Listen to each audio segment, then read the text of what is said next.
किसी भी सशक्त और समर्थ राष्ट्र की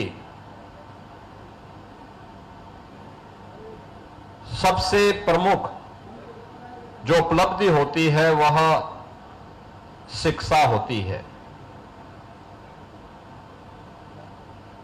शिक्षा किसी भी सभ्य समाज के लिए, किसी भी समर्थ समाज के लिए और किसी भी सशक्त राष्ट्र के लिए सबसे बुनियादी आवश्यकता है। शिक्षा के बगैर मानवीय मूल्यों और इस जीव सृष्टि की आवश्यकताओं की पूर्ति की कल्पना भी नहीं की जा सकती है। और इसीलिए प्राचीन काल से ही शिक्षा को सर्वसुलभ कराने को लेकर के लगातार मंथन चलता रहा है। इसके लिए अलग अलग समय में, अलग अलग कालखंडों में अलग अलग प्रयास हुए हैं। भारत के प्राचीन गुरुकुल की प्रणाली और उस गुरुकुल में उस समय के जो उत्कृष्ट कार्य हुए हैं वह भी हम सब के लिए एक प्रेरणा है। भारत के विश्व प्रसिद्ध विश्वविद्यालय पूरी दुनिया जहां पर आकर के अध्ययन करती थी, वह नालंदा का विश्वविद्यालय रहा हो, तक्षशिला का विश्वविद्यालय रहा हो, विक्रमशिला का विश्वविद्यालय रहा हो, काशी या कांचीपुरम की विद्या के केंद्र रहे हो, ये सभी वे केंद्र थे जहां पर अध्ययन और अध्यापन का एक बेहतरीन समन्वय करके उज्जवल भविष्य के बारे में एक मंथन का कार्यक्रम आगे बढ़ता था। हम आभारी हैं प्रधानमंत्री मोदी जी के, जिन्होंने राष्ट्रीय शिक्षा नीति, जब पूरी दुनिया कोरोना जैसी महामारी के सामने पस्त थी, तब कोरोना जैसी महामारी से देशवासियों को बचाने, उनको सुरक्षित रखने के साथ साथ उज्जवल भविष्य की एक नई आधारशिला रखने के लिए राष्ट्रीय शिक्षा नीति 2020 प्रधानमंत्री मोदी जी ने देशवासियों को दी। और राष्ट्रीय शिक्षा नीति यह उद्धरण के साथ तकनीक का उपयोग करके कैसे हम सहज और सरलता के साथ छात्र छात्राओं को इन सब बातों की जानकारी दे सकें, यह तो उपलब्ध करा ही रहा है, लेकिन साथ साथ यह भी सुनिश्चित कर रहा है कि बच्चे स्कूल 100% जाकर के अपना नामांकन करा सकें।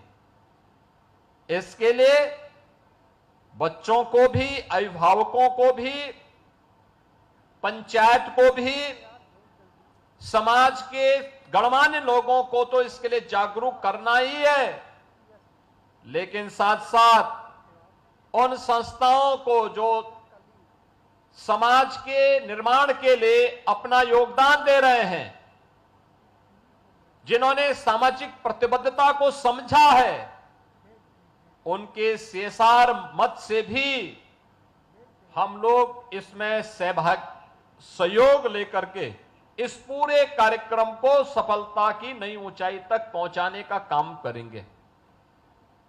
और मुझे प्रसन्नता है, यद्यपि 2017 से विद्यालयों में जो बच्चे पहले तो एडमिशन नहीं ले पाते हैं, एडमिशन लेते हैं तो उसमें से आधे बच्चे ऐसे होते थे एडमिशन लेने के बाद फिर स्कूल नहीं जाते थे। अगर किसी ने तीसरी, चौथी या 5वीं क्लास पास कर ली तो उसके बाद वो 6ठी क्लास में एडमिशन नहीं ले पाता था। 6ठी, 7वीं, 8वीं क्लास भी उसने पास कर ली तो 9वीं में एडमिशन नहीं लेता था। यानी परिणाम क्या था कि 9वीं क्लास में एडमिशन लेने वालों की संख्या पहली क्लास में एडमिशन लेने वालों की संख्या की तुलना में आधी रह जाती थी।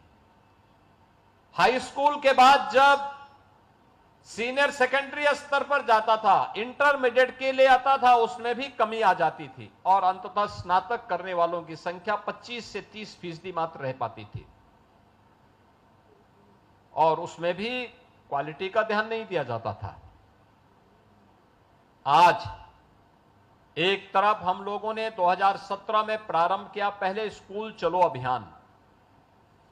स्कूल चलो अभियान में जो सबसे अच्छा परिणाम आया कि अकेले उत्तर प्रदेश के अंदर हम लोगों ने देखा कि लगभग 58 से 60 लाख बच्चे नए बढ़े थे जिन लोगों को हमें बेसिक शिक्षा परिषद के स्कूलों में एडमिशन कराने में सफलता प्राप्त हुई।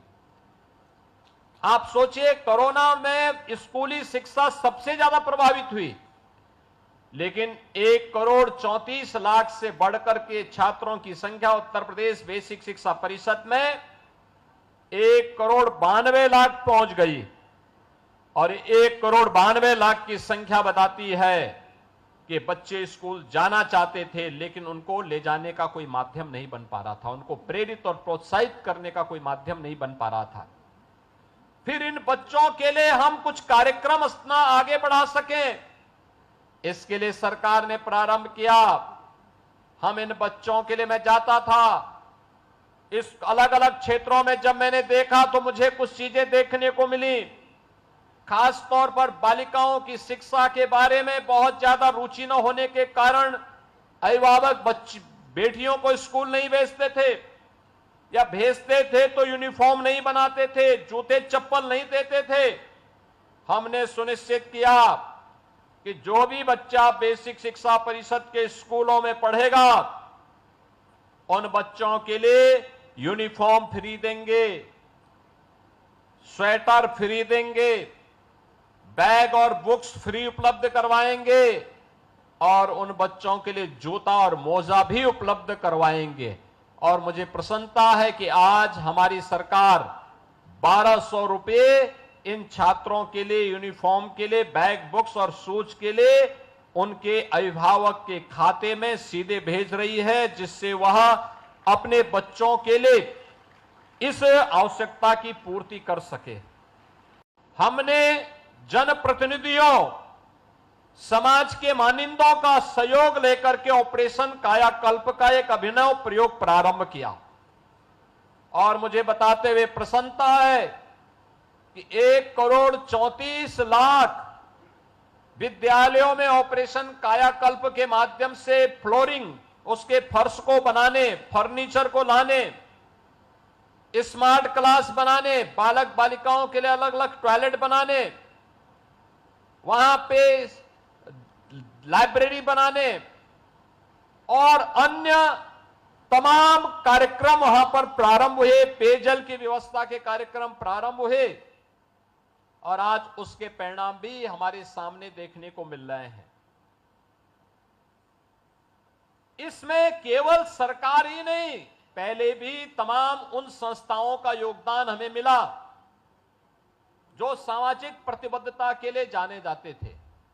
और मैं धन्यवाद दूंगा अशोक लेलैंड को और लर्निंग लिंक्स फाउंडेशन को, जिन्होंने चरगावा और भटड़ विकास खंड को रोड टू स्कूल कार्यक्रम के साथ जोड़ने के इस अभिनव प्रयास में अपना योगदान दिया है और प्रधानमंत्री मोदी जी के विजन के अनुरूप निपुण भारत के लक्ष्य को प्राप्त करने में अपना योगदान दे रहे हैं। रोड टू स्कूल कार्यक्रम यह एक प्रकार का स्कूल चलो अभियान का ही एक नया रूप है। स्कूल चलो अभियान में हमारे शिक्षक घर घर जाते हैं और घर घर जाकर के बच्चों को स्कूल लाने का कार्यक्रम करते हैं। रोड टू स्कूल में जो बच्चे ड्रॉप आउट कर लिए या जो बच्चे स्कूल नहीं जा रहे हैं अन्य तमाम कारणों से, उनकी या तो समझ में नहीं आ पा रहा है या उनको पढ़ने में असुविधा हो रही है, उन लोगों के लिए यहां पे सुहका लेलैंड और लर्निंग लिंक्स फाउंडेशन के माध्यम से यह कार्यक्रम यहां प्रारंभ किया गया है। यह महत्वपूर्ण कार्यक्रम है इसमें इन्होंने एक पिरामिड भी तैयार किया है। रिसोर्स पर्सन के बाद अन्य उनकी मॉनिटरिंग करने वाली टीम, उससे भी ऊपर एक टीम, एक पिरामिड बन जाएगा कि टॉप टू बॉटम एक एक बच्चे पर समीक्षा की जा सकती है। और बेसिक शिक्षा परिषद के साथ इन्होंने रोड टू स्कूल कार्यक्रम यहां पे प्रारंभ किया है। मैं इसके लिए अशोका लीलैंड को हृदय से धन्यवाद देता हूं कि उन्होंने चरगावा जैसे विकास खंड के इन 17,000 से लगभग 18,000 बच्चों के उज्जवल भविष्य को बनाने के लिए, जिसमें इनके द्वारा नए चीजें दी जाएंगी, जो प्रधानमंत्री जी ने राष्ट्रीय शिक्षा नीति में कहा है कि हम एग्जाम्पल दे करके, मॉडल दे करके उन बच्चों को बताएंगे। उसके मॉडल उपलब्ध रहेंगे, मैथ से जुड़े हुए उस प्रकार के मॉडल रहेंगे, आसानी से बच्चे उसको समझ पाएंगे, किसी को कोई दिक्कत नहीं होगी। और स्वाभाविक रूप से इसका बच्चे एक बार जब समझ जाएंगे, उम्र ऐसी है, एक बार उन्होंने गणित की पहेली को समझ लिया तो न्यू उनकी इतनी सशक्त हो जाएगी कि बड़ी से बड़ी समस्या का समाधान उनको करने में कहीं कोई दिक्कत नहीं होने वाली है। आप देखते रहे होंगे चरगावा, भटट, खोराबार, ये विकास खंड, ब्रह्मपुर, ये विकास खंड ऐसे हैं जिन विकास खंडों में इंसेफ्लाइटिस जैसी बीमारियों के कारण इस सीजन में हजारों बच्चे इस बीमारी की चपेट में आते थे। और मुझे बताते हुए प्रसन्नता है कि स्वच्छ भारत मिशन और स्वास्थ्य विभाग के साथ साथ उत्तर प्रदेश शासन और भारत सरकार के सभी विभागों ने अंतर विभागीय समन्वय के माध्यम से इस समस्या का समाधान का रास्ता निकाला है।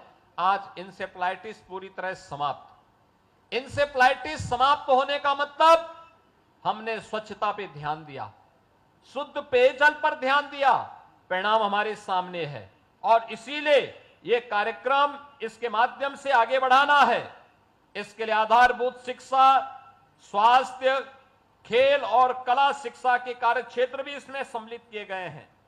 इसमें बुनियादी शिक्षा स्तर में सुधार के भी कार्यक्रम किए गए हैं और स्वास्थ्य के क्षेत्र में शारीरिक, भावनात्मक, सामाजिक और पर्यावरणीय कल्याण से संबंधित पाठ्यक्रम को भी इसके लिए तैयार किया गया है। खेलो इंडिया कार्यक्रम के माध्यम से भी पाठ्यक्रम को इसके माध्यम से क्रियान्वित किया जाएगा। और इसमें 2 विद्यालयों के लिए एक रिसोर्स पर्सन, चरगावा और भटट दोनों विकास खंडों में लगभग 50-50 रिसोर्स पर्सन इसके लिए अशोका लीलैंड के द्वारा यहां पर तैनात किए जाएंगे। और इसमें भी प्रत्येक विकास खंड में 5 सीनियर रिसोर्स पर्सन के तैनात किया जाएगा। एक सीनियर रिसोर्स पर्सन के अंतर्गत 15 विद्यालय होंगे। इनमें 5 प्रोजेक्ट एसोसिएट तैनात किए गए हैं। एक प्रोजेक्ट एसोसिएट के अंतर्गत अंदर भी 15 विद्यालय होंगे। इसमें हमें राष्ट्रीय शिक्षा नीति के अनुसार अपने कार्यक्रमों को आगे बढ़ाने में मदद मिलेगी। और प्रधानमंत्री मोदी जी के द्वारा राष्ट्रीय शिक्षा नीति में जिस निपुण भारत की कल्पना की गई है, बेसिक शिक्षा परिषद, उसे सफलतापूर्वक हासिल करने में उसे मदद मिलेगी। देखिए, आज शिक्षा के स्तर को सुधारने के लिए नए प्रयास हो रहे हैं। ये रोड टू स्कूल को ही एक नया रूप हम लोगों ने अटल आवासीय विद्यालय के रूप में दिया है। इसमें रजिस्टर्ड बीओसी बोर्ड के जो श्रमिक हैं, उनके बच्चों को, निराश्रित बच्चों को हमने प्रवेश दिया है। 18 स्कूल हमारे प्रारंभ हो चुके हैं। 57 अन्य जनपदों में डे स्कूल खोलने की तैयारी चल रही है। इसके अलावा मुख्यमंत्री अभ्युदय स्कूल के रूप में सभी जनपदों में नए स्कूल इसी तर्ज पर आगे बढ़ाने की कार्रवाई को भी हम आगे बढ़ा रहे हैं। पीएम श्री स्कूल को भी हर विकास खंड स्तर पर स्थापित करने की कार्रवाई को तेजी के साथ आगे बढ़ाया है।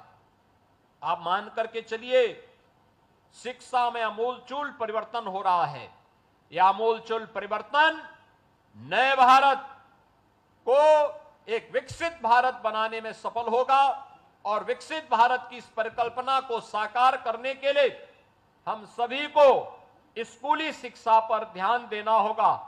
मैं आज के इस अवसर पर जो हमारे शिक्षक हैं उन सबसे भी अपील करूंगा कि आप नए भारत के निर्माता हैं।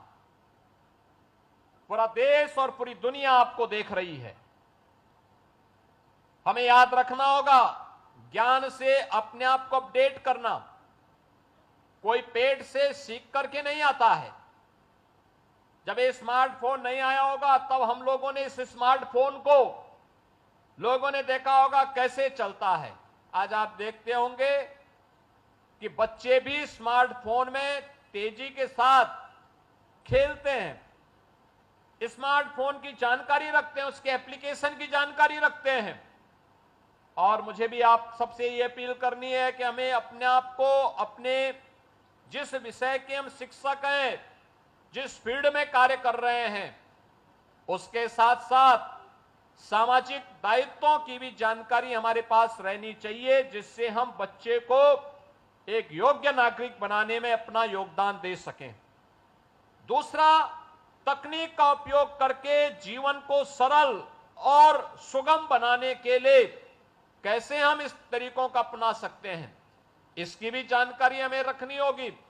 अगर हम अपने आप को इसके लिए तैयार कर पाएंगे तो याद करिए कि हम शिक्षा की नींव को इतनी सशक्त कर देंगे कि आने वाली पीढ़ी इसके लिए आप सबके प्रति कृतज्ञता ज्ञापित करेगी और जीवन वही है जो अन्यों के लिए यादगार बन सके, प्रेरणादायी बन सके।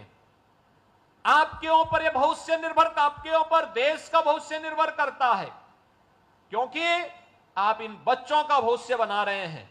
अगर ये बच्चों का भविष्य आप उज्जवल बनाएंगे तो हमारे समाज का और हमारे देश का भविष्य भी उज्जवल बनेगा।